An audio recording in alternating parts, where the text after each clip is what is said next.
Welcome to big TV. Andhra Pradesh తెలంగాణలో IPS అధికారి AB Venkateswararao పేరు తెలియని వారు ఉన్నారు. గత 5 ఏళ్ల కాలంలో సస్పెన్షన్ గురై తీవ్ర మానసిక వేదనకు గురయ్యారా? ఇన్నేళ్ళు సర్వీస్ చేసిన తర్వాత చాలామంది ఐపీఎస్ ఐఏఎస్ కావాలనుకుంటే రాజకీయ చట్రంలో మునిగిపోవాల్సిందేనా? ప్రస్తుతం మనతో పాటు ఏబి వెంకటేశ్వరరావు గారు ఉన్నారు. నమస్కారం సార్. నమస్కారం. డైరెక్ట్ క్వశ్చన్ మీకు. చాలామంది ఐఏఎస్ ఐపీఎస్ కావాలని చెప్పి తన కొడుకుల్ని తీర్చిదిద్దే ప్రయత్నం చేస్తారు. మీరు ఒక ఉదాహరణగా మిగిలిపోయిన పరిస్థితి. 5 ఏళ్ల కాలంలో కేవలం ఒక రాజకీయ పార్టీ సస్పెన్షన్ చేయడం వల్ల మీరు 5 ఏళ్ల కాలంలో మానసిక వేదన, మానసిక క్షోభను అనుభవించారని చెప్పి మేమైతే అనుకుంటున్నాం. వాస్తవమే, కానీ ఫైట్ బ్యాక్ కూడా చేసినాం కదా. So it is possible to fight back. ఆ మాత్రం జీవితంలో ఛాలెంజ్లు తీసుకోలేకపోయిన వాళ్ళు అసలు ఐఏఎస్ ఐపీఎస్లకు ఎందుకు పనికి వస్తారు? దేన్నైనా ఫేస్ చేయగలగాల. అంటే భవిష్యత్ తరాలకు ఏం చెప్పదలుచుకున్నాడు ఏబి వెంకటేశ్వరరావు? ఖచ్చితంగా ఫేస్ చేయాలా, నీతి నిజాయితీగా బతకాలా, ఏదన్నా ప్రాబ్లం వస్తే పోరాడాలా. మీ నీతి నిజాయితీ నిన్ను నిలబడుతుంది. మీ పైన రాజకీయ కుట్ర జరిగిందా, ఇంకా లేదంటే వేరే ఏదైనా కారణాలు చెప్పదలుచుకున్నారా? కుట్ర లాంటి శబ్దాలు వాడను, కానీ పరిపాలనా తీరు రకరకాల ప్రభుత్వాల్లో రకరకాలుగా ఉంటుంది. నేను 30 ఏళ్లలో చాలా ప్రభుత్వాలు చూశాను. లాస్ట్లో చూసినటువంటి ప్రభుత్వం యొక్క తీరు కొంత డిఫరెంట్గా ఉంది. అది నా పట్ల ఆ డిఫరెంట్ అప్రోచ్ రావడం అనేది నాకు జరిగింది. దురదృష్టవశాత్తు అదృష్టవశాత్తు కానీ జరిగింది. ఎప్పుడైనా ఏదైనా జరిగితే దానికి ఎలా రియాక్ట్ అవ్వాలనేది ఇంపార్టెంట్, కానీ అసలు నీకు ఏమీ జరగకూడదు, అంతా జీవితం సాఫీగా సాగిపోవాలి అంటే దేవుడు ఎవడికి అట్లా రాసిపెట్టాడు. అంటే దేవుడు రాసిపెట్టడం అనేది పక్కన పెడితే కుల రాజకీయాల వద్ద బలైపోయిందని మనం అనుకోవచ్చా? అస్సలు అలాంటి ఎలిగేషన్ నేనేమీ పెట్టను. నన్ను అర్థం చేసుకోవడంలో, నా గురించి ఒక అభిప్రాయాన్ని ఏర్పరచుకోవడంలో ఏ ఏ అంశాలు వాళ్ళ మనసుల్లో పనిచేసినాయి అన్నది నాకైతే తెలియదు. సో ఓవరాల్గా ఏ అంశాలు పనిచేసినప్పటికీ కూడా నేను చేయాల్సిన రియాక్షను, నేను ఇవ్వాల్సినటువంటి రెస్పాన్స్ మాత్రం same. Vivekananda Reddy murder case తర్వాత ఎలక్షన్ కమిషన్ మిమ్మల్ని పంపించి వేసింది. ఆ మర్డర్ కేసులో మీరు వ్యవహరించిన తీరు సరిగ్గా లేదనా, లేదంటే వేరే రకమైన కారణాలు ఏమైనా ఉండొచ్చా?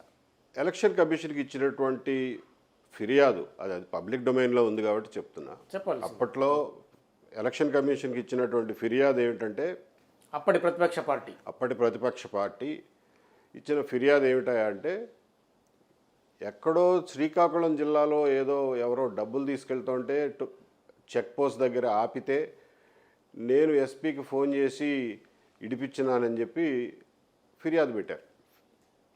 ఆ ఫిర్యాదు మీద 24 గంటల్లో నన్ను ట్రాన్స్ఫర్ చేశారు. సరే, ఎలక్షన్ హడావిడిలో విచారణ చేయడానికి ఎవరికి పాసిబుల్ కాదు కాబట్టి ఎందుకు వచ్చిందిలే అని అనుమానంతో ట్రాన్స్ఫర్ చేశారు అని మనం సరిపెట్టుకోవచ్చు. ఎలక్షన్ కమిషన్ తప్పు పట్టలేం కదా, వాళ్ళ పని అలాంటిది. సరే, ఇదంతా అయిపోయిన తర్వాత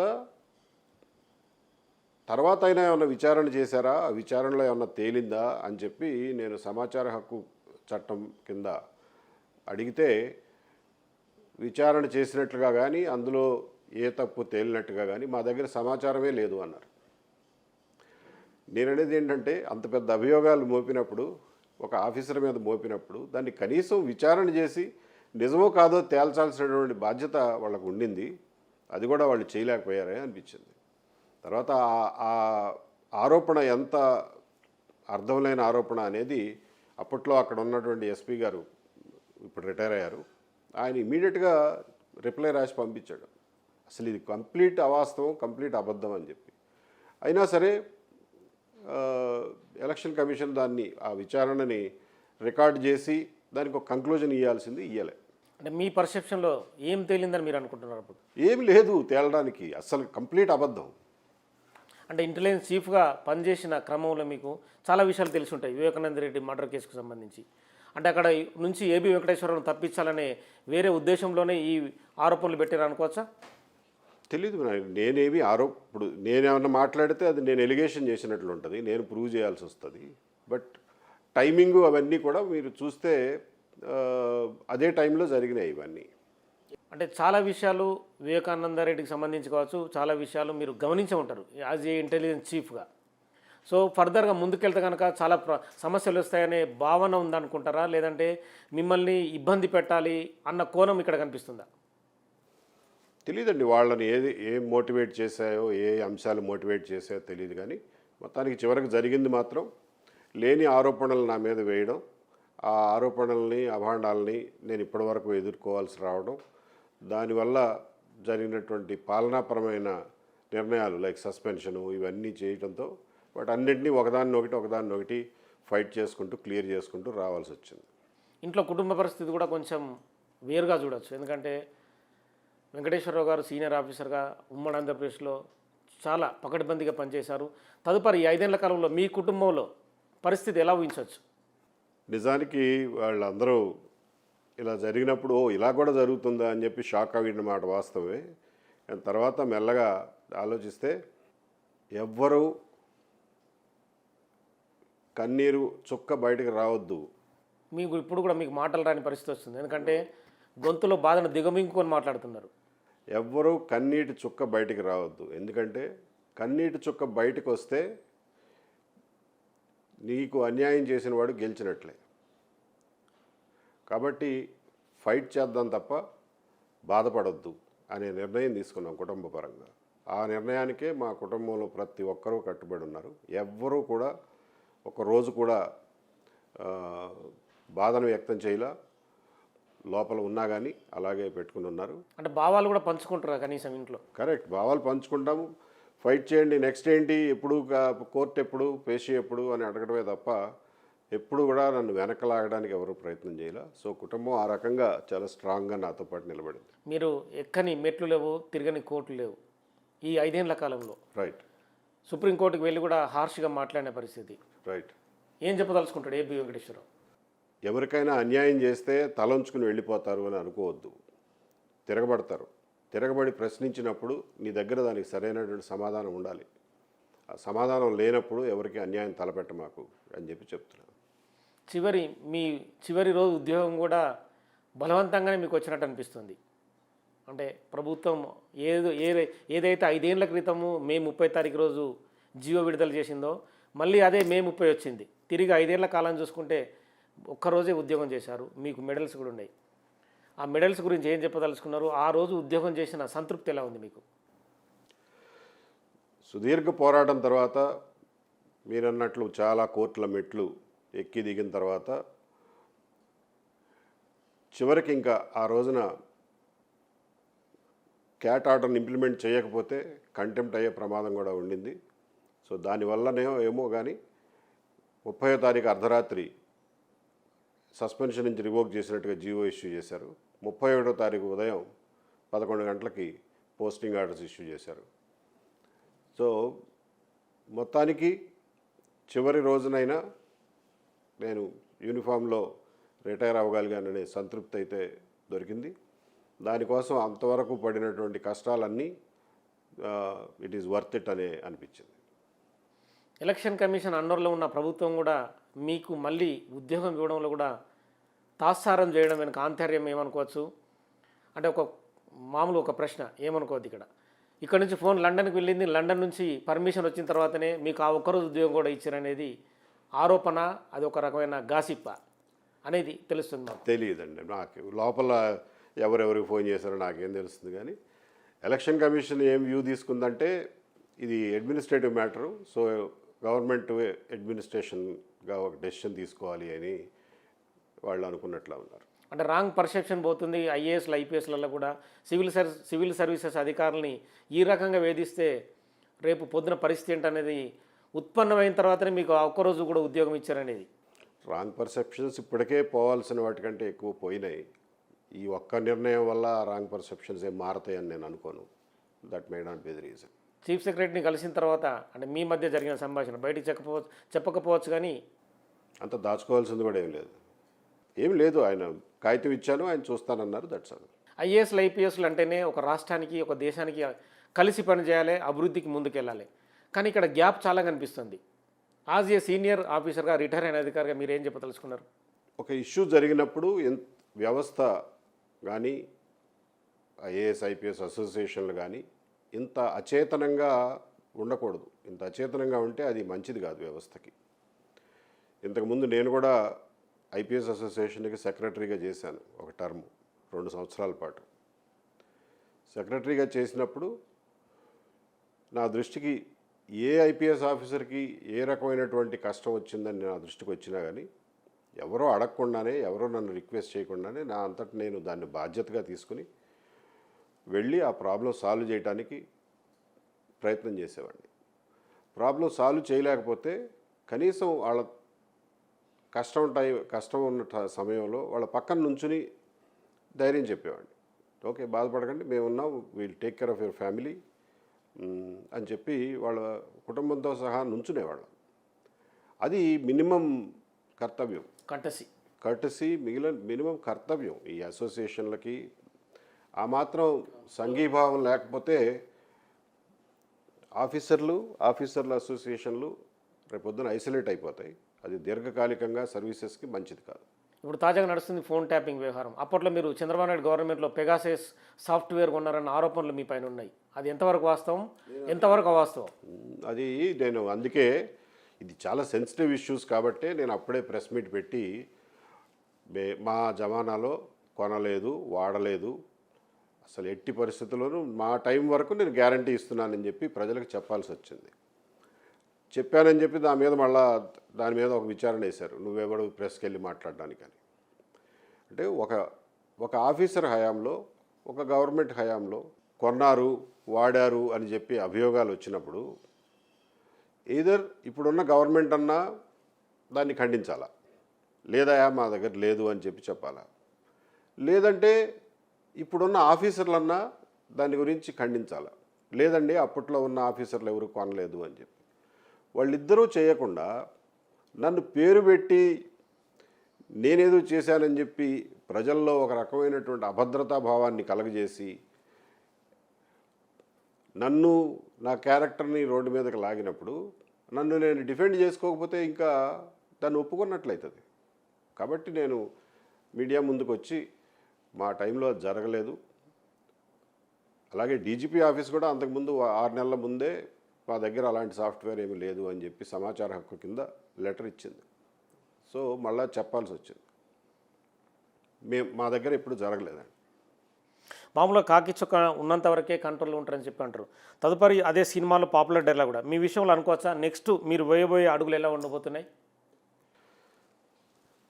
అధికారంలో ఉన్నప్పుడు అధికారాలు చట్టరీత్యా కొన్ని అధికారాలు మీకు వస్తాయి. అదే అధికారంలో లేకపోతే ఆ అధికారాలు మీకు చట్టరీత్యా రావు. కానీ యూనిఫామ్లో ఉన్నప్పుడు మీ మీద చాలా పరిమితులు కూడా ఉంటాయి. కండక్ట్ రూల్స్ అని, ఏది చేయాలో ఏది చేయకూడదు, కర్టసీస్, సంప్రదాయాలు ఇవన్నీ ఉంటాయి. అదే యూనిఫామ్ వదిలేసిన తర్వాత, రిటైర్ అయిపోయిన తర్వాత ఆ పరిమితులన్నీ సడలిపోతాయి. కాకపోతే you have to maintain civilian discipline maintain చేయాలి, కర్టసీ మెయింటైన్ చేయాలి, ఎవరైనా మనిషిలాగా సంప్రదాయాలు మెయింటైన్ చేయాలి. కానీ కొన్ని పరిమితులు అయితే మనకి ఉండవు, ఇంకా మోర్ ఫ్రీడమ్ ఉంటుంది.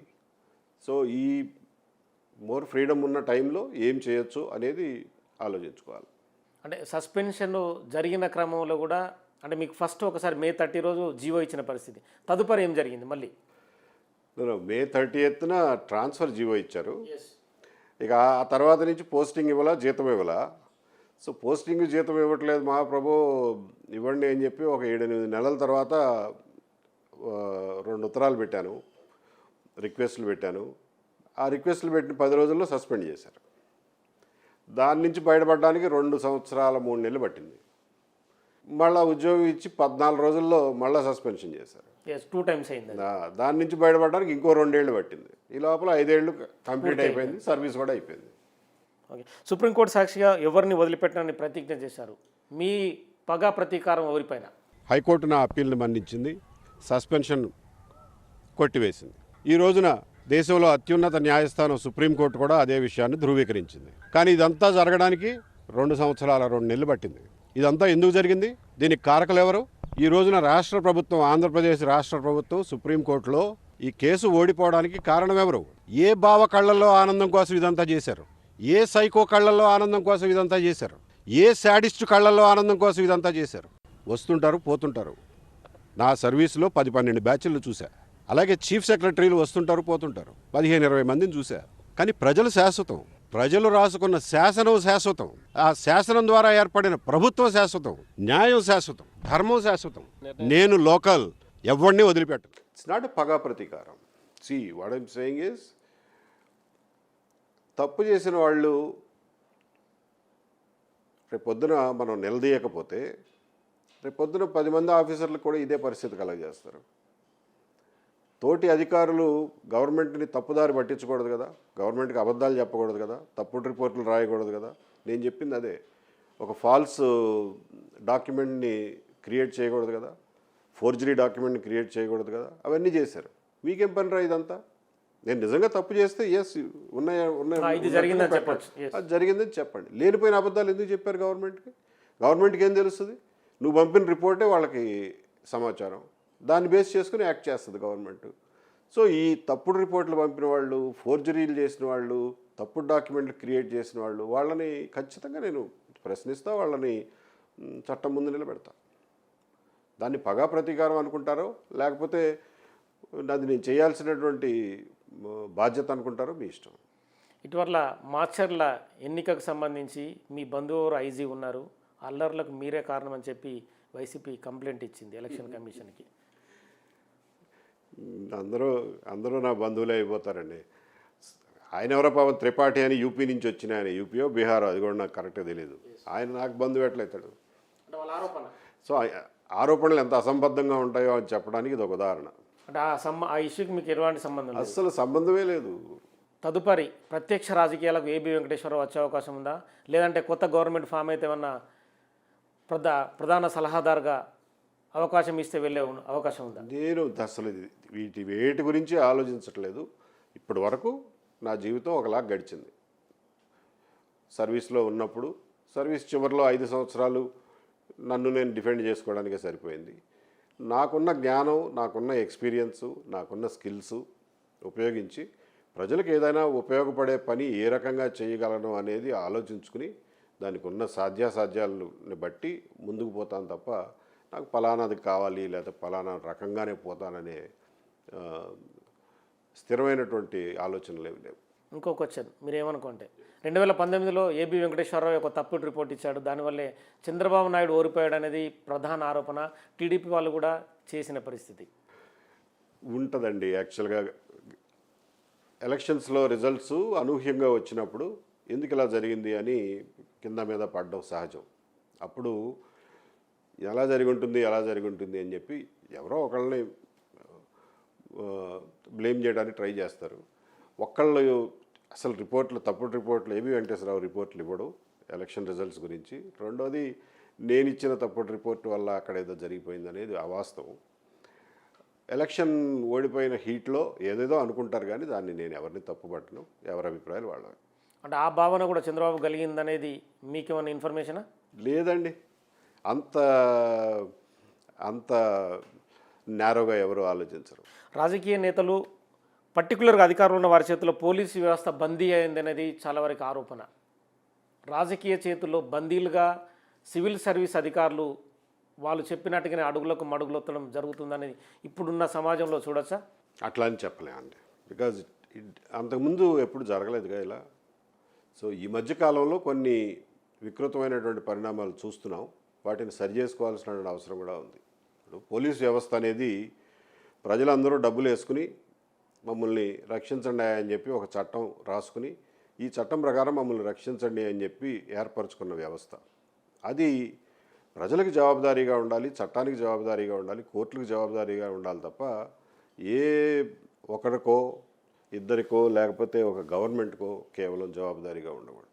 ప్రజలకు జవాబుదారీగా ఉండాలి, చట్టానికి జవాబుదారీగా ఉండాలి. అది డీవియేషన్ వచ్చినాడు ఆ డీవియేషన్ సరి చేసుకోవాల్సిన బాధ్యత కూడా ప్రజలదే. ఇది ఇట్లా మంచి పద్ధతి కాదబ్బాయి, మీరు తప్పు చేశారు కాబట్టి దీన్ని సరి చేయండి అని చెప్పి చెప్పుకోవాల్సిన బాధ్యత కూడా ప్రజలదే. చూసి చూడకుండా వదిలిపెట్టేస్తే సమస్య ప్రతి వాళ్ళ ఇంటి ముందు వరకు వస్తుంది. అంటే చాలా వరకు చూడవచ్చు మనం. అంటే మీ సర్వీస్ 30 ఏళ్ళు ఉండి ఉంటుంది సార్? 34 ఏళ్ళు. ఆ కంటిన్యూ చూసుకుంటే కనుక ఈ మధ్య కాలంలో జరుగుతున్న పరిణామాలు సివిల్ సర్వీస్ అధికారులే కేవలం 5 ఏళ్ళకి వచ్చే ముఖ్యమంత్రి మంత్రి కాళ్ళు పట్టుకొని అంటే అక్కడ కూర్చుండి సలాం కొట్టి ఆశీర్వాదాలు తీసుకునే పరిస్థితి ఈ ప్రజల్లో చులకర భావనగా అనిపిస్తుంది. ఏం చెప్తాడు ఏబి వెంకటేశ్వరరావు? కరెక్ట్. అంతకుముందు ఎప్పుడు ఇలాంటి సన్నివేశాలు మనం చూడలేదు. ఈ మధ్యనే కొంచెం ఎక్కువ చూస్తున్నాం. ఈ మధ్యన ఎక్కువ చూడడానికి కారణం కూడా ఏంటంటే ఇంతకుముందు ఫోటోలు తీయడానికి ఇన్ని కెమెరాలు ఉండేవి కాదు. ఇప్పుడు ఏం చేసినా కానీ ఎవడో ఒకటి కెమెరాలో దొరికిపోతున్నారు అండ్ ఫాస్ట్గా వైరల్ కూడా అయిపోతుంది. పాత రోజుల్లో కూడా ఎవరికి తెలియకుండా కాళ్ళు పట్టుకునే వాళ్ళు ఉండేవాళ్ళేమో, కానీ ఇప్పుడు ఏం చేసినా కానీ బయటకు కూడా తెలిసిపోతుంది. అది మంచి పద్ధతి కాదు, మంచి పరిణామం కాదు. పర్టికులర్గా నా మతం వాడో నా కులం వాడో నా దగ్గర ఉంటే కనుక నేను చెప్పే ప్రతి పని చేస్తాడనే భావన రాజకీయ నేతల్లో ఉండిపోయింది. అది సమాజానికి ఎంతవరకు మంచిది, ఎంతవరకు చెడ్డది? చాలా చెడు అండి, చాలా చెడు. ఒక ప్రజాస్వామిక దేశంలో, రూల్ ఆఫ్ లా పాటించే దేశంలో ఇలాంటి అభిప్రాయాలు రావడం కానీ వాటిని ఎవరు ప్రోత్సహించినా కానీ అది చాలా తప్పు. దానికి అందరూ బలవుతారు రేపొద్దున, ఏ ఒక్కరూ దానికి మినహాయింపు కాదు. వెంకటేశ్వరరావు గారు డీజీపీగా అయితే కనుక ఖచ్చితంగా మిమ్మల్ని రిటైర్మెంట్ తర్వాత పోలీసులు 2 వైపులా ఉండి ఒక జీప్లో మిమ్మల్ని ఎక్కించి తీసుకెళ్లే పరిస్థితి. కానీ కొంతమంది ఆత్మీయులు వచ్చిన తర్వాత మీరు రిటైర్మెంట్ అయ్యారు. అందులో మీ బ్యాచ్మేట్ ఒక ద్వారకా తిరుమలరావు మాత్రమే మీ దగ్గరకు వచ్చి మిమ్మల్ని ఆలింగనం చేసుకున్న పరిస్థితి. మీకు ఏమనిపించింది ఆ టైంలో? నాకు కూడా కొంతమంది ఆత్మీయులు ఉన్నారన్న భావన కలిగిందా? నాకు ఆత్మీయులకి కొరవే ఉంది. ఆత్మీయులు చాలామంది ఉన్నారు, ఎప్పుడూ ఉన్నారు ఆత్మీయులు, ఇప్పుడే కాదు. ఇన్ఫ్యాక్ట్ నా స్ట్రగుల్ చూసిన తర్వాత నాకు పరిచయం కూడా లేని వాళ్ళు వేల మంది, లక్షల మంది ఆత్మీయులయ్యారు. సో నేను ఎక్కడికి పోయినా కానీ పలకరించడం ఎక్కువైంది. నాకు ఇన్ఫ్యాక్ట్ నా ప్రైవసీ పోయింది. ఇప్పుడు ఎక్కడికి పోయినా కానీ అందరూ గుర్తుపట్టి సానుభూతి వ్యక్తం చేస్తూ ఉంటారు. అంటే మీ జూనియర్లు కూడా డీజీపీలు అయిన పరిస్థితి మామూలుగా. తెలంగాణ రాష్ట్రం అంటే ఉమ్మడి రాష్ట్రం 2గా విడిపోయినప్పుడు మీకు ఈ సమస్య వచ్చినప్పుడు అరే నేను తెలంగాణ రాష్ట్రంలో ఎందుకు ఉండలేదన్న భావన ఎప్పుడన్నా మీకు కల్పించిందా? లేదండి, అట్లేం లేదు. అలా అనుకుంటే అసలు ఎన్ని రకాలుగానే ఆలోచించుకోవచ్చు. అసలు ఈ సర్వీస్లోకి రాకుంటే మంచిదయ్యేదేమో, అసలు యూపీఎస్సీ రాయకుంటే మంచిదయ్యేదేమో అని. అది అది అసలు సమాధానమే కాదు. ఎక్కడున్న ప్రాబ్లం రావచ్చు, తెలంగాణలో ఉన్న ప్రాబ్లం రావచ్చు. ప్రాబ్లం వచ్చినప్పుడు దాన్ని ఎలా ఫేస్ చేయాలనుకోవాలి తప్ప వెనక్కి తిరిగి అట్లా చేస్తుంటే బాగుండేది, ఇట్లా చేస్తుంటే బాగుండేది అనేది అసలు ఏ మనిషికి మంచిది కాదు. అంటే మామూలుగా మీరు ఇచ్చే సందేశం ఏంటి? ఇప్పుడు ఈ సివిల్ సర్వీస్ రాయాలనుకున్న వాళ్ళకి కూడా, సివిల్ సర్వీస్కి ప్రయత్నం చేసే వాళ్ళకు కూడా ఏబి వెంకటేశ్వరరావు ఒక సందేశం చెప్పాలి. ఎందుకంటే 5 ఏళ్ళు సస్పెన్షన్ గురైన తర్వాత వాళ్ళను రావాలని ప్రోత్సహిస్తారా, లేదు ఈ సర్వీసు అంత బాగలేదు రాజకీయాలకు బలైపోతున్నారని భావిస్తారని చెప్పొచ్చా? Civil services especially IAS, IPS, even forest service, foreign service, ఇలాంటి సర్వీసెస్ అన్నీ ఎంతో బాధ్యత కలిగినటువంటి సర్వీసెస్, దేశానికి ఎంతో అవసరం ఉన్నటువంటి సర్వీసెస్. ఇందులో పనిచేసే వాళ్ళకి చాలా అధికారాలు వాళ్ళ చేతుల్లో ఉంటాయి. ఆ అధికారాలు ఉపయోగించి ఎన్నో వేల లక్షల మందికి ఒక్క మనిషిగా మీరు సహాయం చేసే అవకాశం, వాళ్ళ పురోగతికి తోడ్పడే అవకాశం మీకు కలుగుతుంది. అదే పోలీస్ డిపార్ట్మెంట్లో ఉంటే ఎంతోమందిని అన్యాయం నుంచి, అణచివేత నుంచి రక్షించే అవకాశం మీకు కలుగుతుంది. ఇది భగవంతుడు ఇచ్చినటువంటి ఒక అవకాశం. దాన్ని మీరు సీరియస్గా తీసుకుని మీ డ్యూటీని సక్రమంగా చేసి నీతి నిజాయితీలతో చేసిన నాళ్ళు మీకు ఏ ఢోకా లేదు. ఏ రకమైనటువంటి రాజకీయ ఒత్తిడి కానీ ఇంకొక ఒత్తిడి కానీ వచ్చినా ప్రలోభాలకు లొంగకుండా ఉన్నంతకాలం మిమ్మల్ని ఎవరేమీ చేయలేరు. ఏదన్నా ప్రాబ్లం వచ్చినా కానీ దాన్ని ఫైట్ చేసుకుని ముందుకు వెళ్ళాలే తప్ప ప్రాబ్లం వస్తుందేమో అని చెప్పి కుంగిపోవడం అనేది మనిషి లక్షణం కాకూడదు. కాబట్టి సివిల్ సర్వీసెస్కి వద్దామనుకున్న యంగ్స్టర్స్కి, అలాగే ఉద్యోగంలో ఉన్నటువంటి యంగ్ ఆఫీసర్స్కి నేను చెప్పేది ఒకటే, సక్సెస్ ఎప్పుడు షార్ట్కట్లో రాదు. కష్టపడితే వస్తుంది. కష్టపడితే వచ్చే సక్సెస్ని జీవితాంతం మీరు అనుభవించగలుగుతారు. షార్ట్కట్లో వచ్చేది షార్ట్కట్లోనే పోతుంది. So don't try to cut corners, work hard, నీతి నిజాయితీతో పనిచేయండి. మిమ్మల్ని ఎవ్వరూ ఏమీ చేయలేరు. మీకున్న అధికారాలు మీ సొంతమనో లేకపోతే మీ వంశపారంపర్యంగా వచ్చినాయనో అనుకుంటే మాత్రం మీరు పప్పులో కాలేసినట్టే. మీకున్న అధికారాలు it is a reflected glory of the law and the constitution. మీరంటూ కేవలం నిమిత్త మాత్రులు మాత్రమే. మీకున్న అధికారాలన్నీ మీకు చట్టం మీకు కలుగజేసిన అధికారాలు అంతే తప్ప మీరు పుట్టంగానే జేబులోంచి తెచ్చుకోవాలా, ఇంట్లోంచి తెచ్చుకోవాలా. వాటిని వాటిని ఎలా ఉపయోగించాలో అనే దానికి కూడా ఒక పద్ధతి ఉంటుంది. అలాగే ఉపయోగించండి, అంతకు మించి ఉపయోగించొద్దు. మీరు ఆ రిటైర్ అయిపోయిన రోజునో లేకపోతే ఆ ఉద్యోగంలో లేని రోజున అవి ఏవి మీతో పాటు రావు. అది గుర్తుంచుకుని మెలగాలి. మీరు ఎన్ని మెడల్స్ సాధించారు సార్? మొన్న యూనిఫామ్ వేసుకున్నప్పుడు చూసిన పరిస్థితి. ఒక ఐపీఎస్ ఆఫీసర్కి ఎన్ని మెడల్స్ రావచ్చో అన్ని మెడల్స్ వచ్చినాయి. ఐపీఎం, పీపీఎం, ఉత్కృష్ట సేవా మెడల్, కఠిన సేవా medal, international piece keeping medal, ఇవన్నీ ఉన్నాయి. అవమానకరంగా వైదొలిగారన్న భావన, అంటే వైదొలగించారన్న భావన మీకేమైనా కలిగించిందా చివరి రోజున? లేదండి, లేదు. అవమానకరంగా వైదొలగించారనే భావన ఎప్పుడు కలుగుతుందంటే నేను ఏదన్నా తప్పు చేస్తే కలుగుతుంది. అంతే తప్ప నేను తప్పు చేయనంతకాలం, నేను పోరాడి సాధించగలిగినంతకాలం ఇంకా నేను చేసుకోవాల్సినవి చాలా ఉన్నాయి, క్లియర్ చేసుకోవాల్సినవి చాలా ఉన్నాయి. అవన్నీ కూడా చేసుకుంటాను ఫ్యూచర్లో. సో ఫైట్ చేశాము, నిజాయితీగా నిలబడ్డాను, నా విలువల కోసం నిలబడ్డాను అన్న సంతృప్తితోనే రిటైర్ అయ్యాను. అంటే ఏబి వెంకటేశ్వరరావు సంతోషంగా ఉన్నాడని మనం ఫైనల్గా భావించవచ్చా? 100% సంతోషంగా ఉన్నా.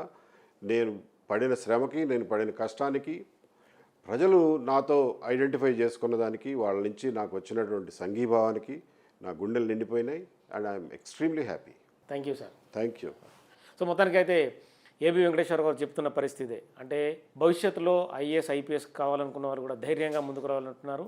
ఏదైతే తన 5 ఏళ్ల లాస్ను కూడా విపులంగా బిగ్ టీవీకి చెప్పిన పరిస్థితి, అంటే కొన్ని జరుగుతూ ఉంటాయి, కొన్ని కాలక్రమేణా వెళుతూ ఉంటాయి అనేది తన భావన ద్వారా చెప్తున్నారు. కానీ మొత్తానికైతే లాస్ అనేది లాస్గానే చూడొచ్చు అనేది తన తోటి ఆఫీసర్లు కావచ్చు, మిగతా ప్రజల నుంచి వస్తున్న స్పందన అయితే మనం చూడొచ్చు.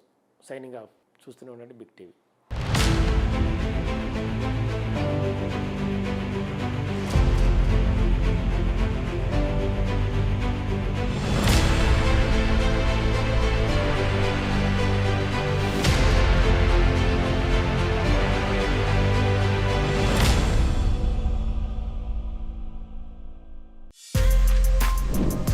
For more videos like this, subscribe Big TV channel.